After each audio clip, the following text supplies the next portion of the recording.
আবারও স্বাগত জানাচ্ছি আমার একটা নতুন ব্লগে।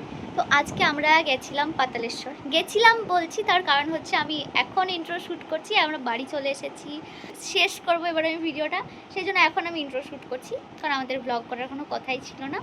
রাস্তায় বেরিয়ে আমাদের মনে পড়েছে যে একটা ব্লগ করি, যেহেতু যাচ্ছি, সো সেই জন্য আমরা একটা ব্লগ করেছি, যেটা তোমাদের সঙ্গে আমি শেয়ার করছি।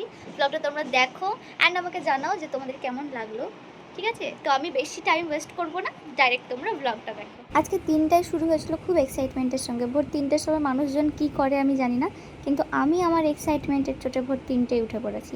আর বাইরেটা কেমন অন্ধকার দেখো, আর এই অন্ধকারের মধ্যে আমি আর আমার মা মিলে বাড়ির সব কাজ করে ফেলেছি। আর এই ফুটেজটা দেখে বোঝাই যাচ্ছে যে আমি ক্যামেরা অন করতে ভুলে গেছিলাম, তারপরে ভাগ্যিস দিচ্ছিল, নাহলে পুরো ব্লগটাই ট্রাস্ট মি গাইস আমরা গিয়েছিলাম এই টাইপের হয়ে যেত। এরপরে আমরা পৌঁছে গেলাম পাতালেশ্বর। এই জায়গাটা আলাদাই একটা শান্তি, সকালবেলা তো কিচ্ছু বলার নেই, এতটাই শান্তি। তো সব জিনিসগুলো নিয়ে ধীরে ধীরে আমরা তারপর চলে যাই মন্দিরের ভেতরে। কিন্তু আমরা তখনও জানতাম না যে আজকে একটা বিরল জিনিস দেখতে পাবো। মানে আমরা সব থেকে অবাক হয়ে গেছিলাম যখন আমরা শিবলিঙ্গটা দেখতে পেলাম।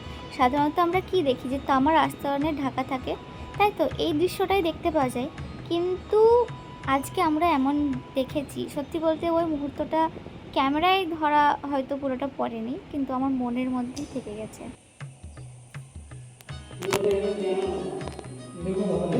ভেতরে ক্যামেরা কোনো রকম অ্যালাউ ছিল না, ভিডিও করারও কোনো পারমিশন ছিল না, তাই করা হয়নি। বাইরে এসে আমি নন্দী মহারাজকে জল দিলাম, আর তারপর পুরো মন্দিরটা আমরা আর একবার ভালো করে ঘুরে ঘুরে দেখলাম। আর কী যে শান্তি, মানে মন্দিরে এসে, মানে এটা মুখে বলা বা ক্যামেরায় প্রকাশ করা সম্ভব না। আর তারপরে ওখানে মন্দিরেরই একজন মা আমাকে তিলক করে দেন, আর ওনার ব্যবহার, ওনার কথাবার্তা এতই ভালো ছিল, মানে কি বলবো, পুরোই মনে হলো উনি একদম নিজের মানুষ। ওনাকে যে আমরা প্রথম দেখলাম এরকম কিছু মনেই হলো না। আর এরপরে সব জায়গায় আমাদের একটাই ক্লাসিক প্রশ্ন যে এরপর কোথায় যাব, মানে আমাদের ট্রিপে এই প্রশ্নটা না হলে ট্রিপটাই ক্যান্সেল। এবার আমরা কোথায় যাব? এবার আমরা যাব এই কালী মন্দির, পাতালেশ্বরের পাশে কালী মন্দির। নাম কি? নাম তো ঠিক জানি না, কিন্তু ওইখানে যাব। এখন মাকে দেখে আসব, তারপরে যাব মামার বাড়ি, বিশার মামার বাড়ি দিয়ে কালী কালী কালীবাড়ি যাব, দিয়ে তারপরে বাড়ি যাব। তারপরে আমরা চলে যাই পাশের কালী মন্দিরটাই। এর আগেও আমি একটা মিনি ব্লগে তোমাদের সঙ্গে শেয়ার করেছিলাম এই মন্দিরটা। তো এটাই হচ্ছে সেই মন্দিরটা, এটা পাতালেশ্বরের পাশেই। কালী মন্দিরে চলে এসেছি, মায়ের মন্দিরে কিছু ঝামেলা চলছে মনে হয় ওপরে। মন্দিরে পৌঁছে দেখি কমিটি কাকুরা নিজেদের মধ্যে ফুল অন মিটিং মোডে। আমরা ভদ্রভাবে ওই সাইডটা এড়িয়ে চলে যাই, দিয়ে প্রণাম করি। আগেরবার যখন আমি এসেছিলাম তোমরা ওই ক্লিপটাই দেখতে পাবে যে ওখানে কিছু বেড়ালের ছোট ছোট বাচ্চা ছিল। এবার এসে দেখি এই বাচ্চাগুলো বেশ তুমি বড় আমার হয়েছে। শিকার না, ইউ আর মাই শিকার। কিন্তু আমি তো দেখলে আর চুপ করে থাকতে পারি না আদর না করে, তো আমি আদর করতে চাচ্ছি। আর দীপ আমাকে কি বলছে, হাত দিও না, কামড়িয়ে দেবে। এদের আমি ছোটবেলাকার ছবি তুলেছিলাম, সেই যখন এসেছিলাম।